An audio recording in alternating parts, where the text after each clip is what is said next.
Hey y'all, let's talk about Hispanic Heritage Month. It's from September 15th to October 15th.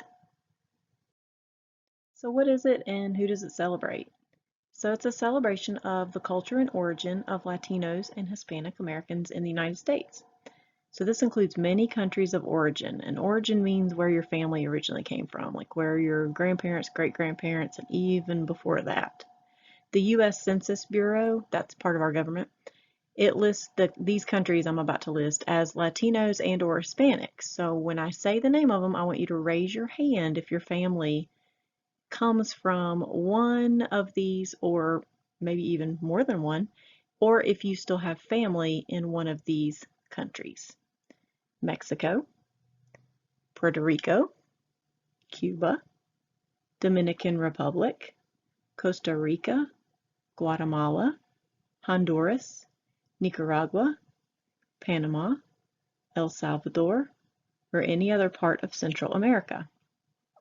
Argentina, Bolivia, Colombia, Ecuador, Paraguay, Uruguay, Venezuela, and any part of South America, or Spain. So here's our essential question. This slide really is, it's got some teacher talk on it. So part of it's for the teacher, but part of it is for you too. So this is to understand what you're learning. So our essential question is, how can we understand the parts of art? Global, historical, societal, cultural. And your part of this is answering I can. So hopefully by the end of this lesson, you will be able to say, I can recognize key components of art from different cultures. That's what we're going to be doing today in this video. The next video will be I can understand how art represents different cultures. We'll actually see some of that today too. And I can exemplify visual arts representing the heritage, customs, and traditions of various cultures. That's a lot of big teacher words.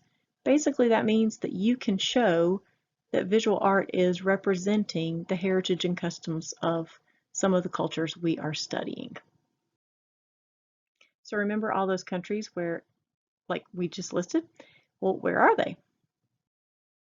So here is a rough map of the world. So you see those dark green parts on there and the light green. So the light green is showing the parts of the United States that have the higher populations of Hispanic people.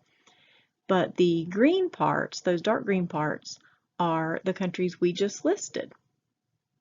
You see Spain all the way over there by itself. So let's go on a field trip to see some of the art from these countries. All of the art I'm about to show you in this PowerPoint video is from the Smithsonian's Museums collection. So you can go to the Smithsonian, there's the label there for the logo for you to be able to find it, to understand it, recognize it. So let's pretend like we're on a bus and we're going to go on a field trip. This is Seated Woman. It's in the Hirshhorn Museum. This is Wilfredo Lam from Cuba. So you're going to meet one of my Cuban friends in the next video. This is El Chandelier in the Smithsonian American Art Museum. Pepon Osorio. So I wanted to also tell you to look for the lines, the colors, the unique shapes and objects maybe, like this one's got some unique objects in it. This one, if you are one of my third graders and you were with me last year in second grade at Millis Road, you understand who this is. This is Jean-Michel Basquiat. And so the artist is actually another artist, not Jean-Michel, but this is what Jean-Michel looked like, and also has some of his artwork behind him. He was born and he lived and died actually his whole life in New York, but his parents were from Haiti and Puerto Rico. This is in the National Portrait Gallery. Radiante in the Smithsonian American Art Museum and the Renwick Gallery. So this is by Olga Albizu. This is beautiful. So this is very bright, colorful. I really like this one. So really look at the color and tell me, just think to yourself, what does this like really make you think or feel? Mexican Landscape by Feliciano Pena. So this is from Mexico. This is in the Smithsonian. A lot of these are in the Renwick Gallery. This is Untitled from 10 Mexican Artist Portfolio. This is Helen Escobedo from Mexico City. It's in the Hirshhorn Museum and Sculpture Garden. This is El Viente de Mayo by Amado M. Pena Jr. And he was born in Texas. He is a mestizo because he is of Mexican and Yaqui ancestry.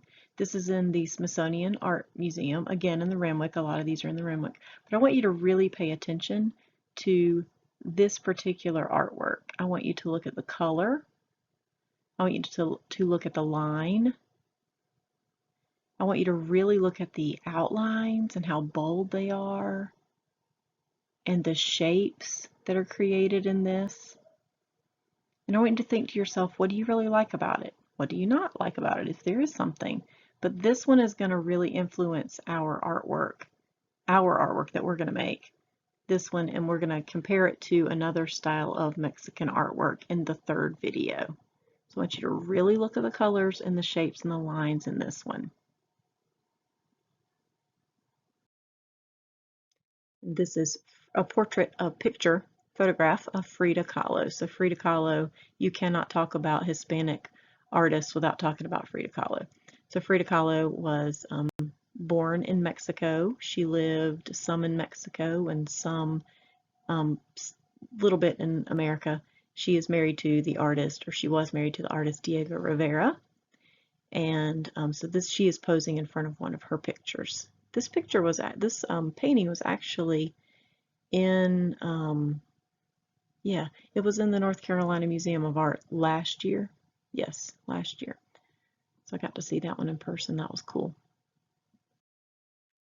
Okay, so that's a lot of words, and I'm not going to read all of it to you, but if you want to read more, if you're in one of the older grades and you want to know more about Hispanic Heritage Month, please feel free to pause this and read it, or you can have an adult read it to you.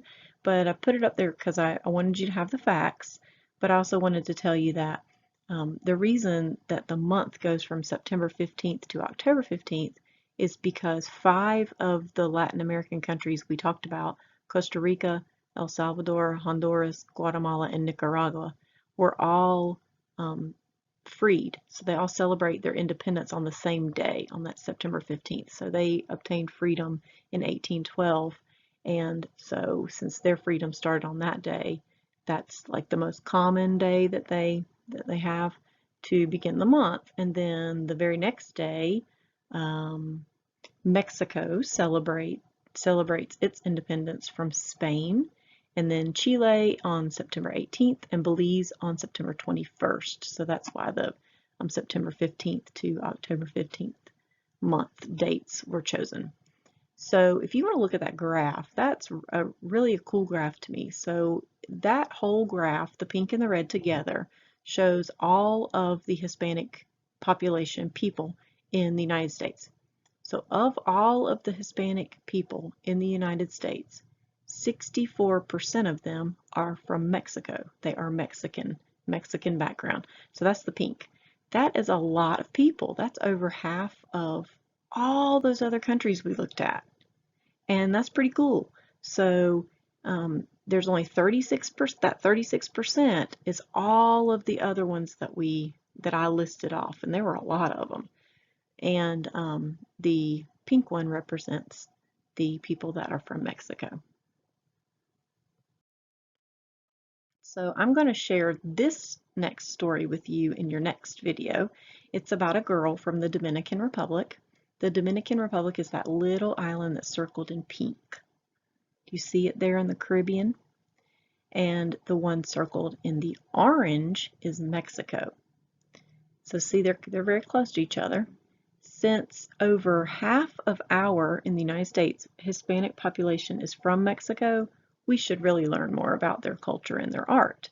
So in our last lesson, we will learn about a mate bark painting from Puebla, Mexico. So you can see There's Mexico in the big, big dark green country, and in the tiny little island of Dominican Republic. And that's Island Born by Junot Diaz.